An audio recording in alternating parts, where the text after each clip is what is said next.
Ipapasubpina ng PNP-CIDG ang nagnotaryo sa isinumiting affidavit of loss ng kampo ni Atong Ang hinggil sa nawawala nitong armas. Kaugnay niyan, nakatanggap ng mahigit 40 tips ang otoridad sa posibleng kinaroroonan ng negosyante. Yan ang ulat ni Ryan Lesiges. Nakatakdang ipasubpina ng PNP Criminal Investigation and Detection Group ang abogado na nagnotaryo sa isinumiting affidavit of loss ng kampo ni Atong Ang kaugnay sa umano'y nawawalang baril ng negosyante. Sabi ni CIDG NCR Chief Police Colonel John Giagi, ito ay para malaman kung ang permadong affidavit ay ginawa bago o pagkatapos lumabas ang warrant of arrest mula sa Santa Cruz, Laguna RTC Branch 26 at Lipa RTC Branch 13 laban sa negosyante.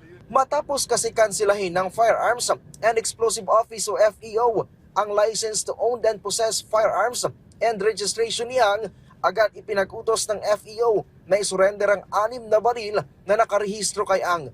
Pero makalipas ang ilang araw, 5 baril lang ang naisuko ng kampo ni Ang, habang idineklara namang nawawala ang isa nitong baril.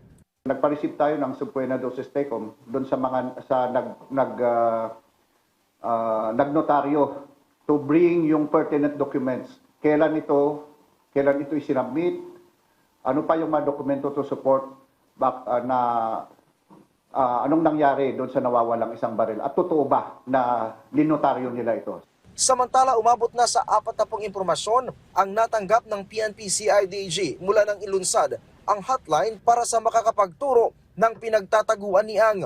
Git ni Giagi, nandito pa rin sa Pilipinas si Ang at nagpapalipat-lipat lamang ng pinagtataguan.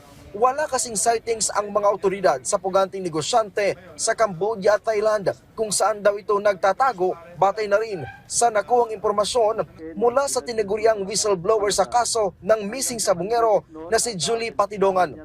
So actually, yung mga nakita nila is before na lumabas yung warrant of arrest. Na allegedly nakita nila, bumaba sa sasakyan, ganito, pumunta sa isang game farm na ganito, okay? Meron pa dyan is na-deliveran siya ng mga mamahaling mga seafoods. Yun yung mga natanggap natin. Sa ngayon ay 14 ng lugar dito sa bansa ang sinusuyod na ng PNP-CIDG mula nang maglabas ng warrant of arrest ang korte. Ryan Lesiges para sa Pambansang TV sa Bagong Pilipinas.